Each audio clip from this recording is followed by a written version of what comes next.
ऐसन जहरिया पियावे।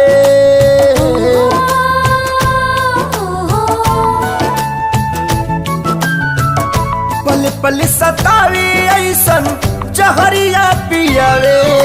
जुदाई रे नाही जियावे ना मुआवे। ई जुदाई रे नाही जियावे ना मुआवे। अपने ही लोग दिल पे छुरियां चलावे। ई जुदाई रे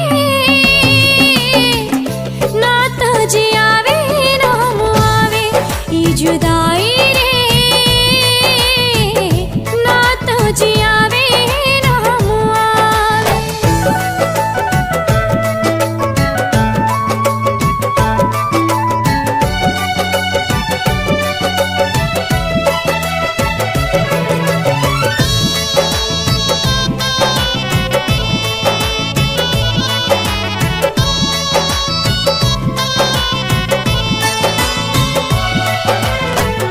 ना जाने के कर लागल टोना वाली आँख हो।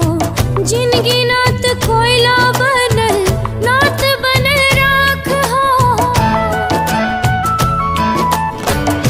आईना के जैसे सपना हो गईल चूर हो। दिल में रहे वाला बाटे अखिया से दूर हो।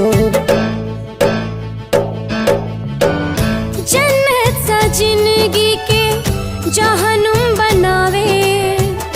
जन्नत सा जिंदगी के जहनुम बनावे। जुदाई रे नाही जियावे ना मुआवे। ई जुदाई रे नाही जियावे ना मुआवे।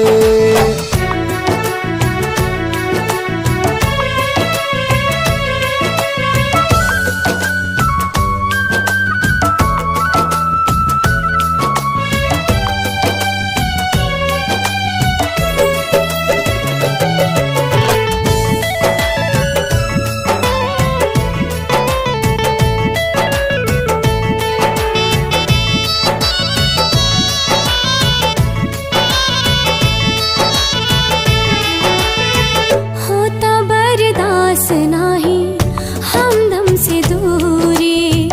जिए खाती उनकर दीदार बा जरूरी। एक बेरी मिलते तो कहती भगवान के। मोहब्बत के मतलब बताता इंसान के। काहे प्रीत के होके रास नाही आवे। काहे प्रीत के होके रास नाही आवे। ई जुदाई रे नात जियावे ना मुआवे। ई जुदाई रे ना तो जियावे